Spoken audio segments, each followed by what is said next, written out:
Okay, so this is number 1 from your expected values or probability.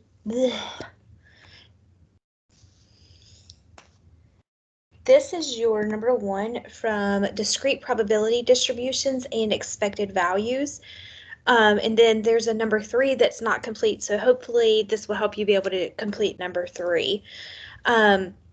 So we have a game that is played using one die. If the die is rolled and shows 1, then the player wins $5. If the die shows any number other than 1, the player wins nothing. If there is a $1 charge to play the game, what is the game's expected value?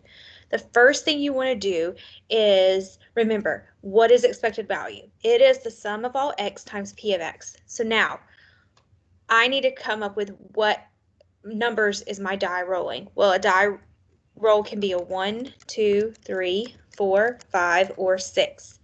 Now, what is my payout for each of these? You have to keep in mind that there is a $1 charge just to play the game. So even if you roll a 1 and win $5, it's only like $4 because you had to pay $1 to play.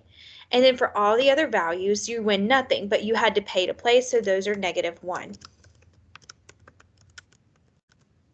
Now we need to find the probability. So what is the probability of rolling a 1? That would be 1 out of 6. What is the probability of rolling a 2? That would also be 1 out of 6. And that is the case for 1 through 6. So you actually can just drag this down. And then remember that a discrete probability distribution, the sum of the probability should be 1. So if you just want to check that, you can do equals sum and then highlight your values.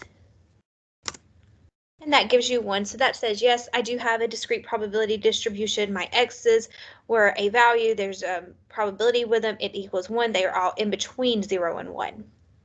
Now, I need to start so that I can get that expected value. So I need to do x times p of x. So I'm going to use cell referencing here. So I have equals my x times my b of x. And then I'm going to hit enter. And I'm going to pull this down. So I just do that drag down and it will figure out all those pieces for me. Again, that's because I used my cell referencing. And now we need to do the sum of this because, again, expected value is the sum of all x times p of x. Once you get that in, you can hit enter and I'm getting -0.17.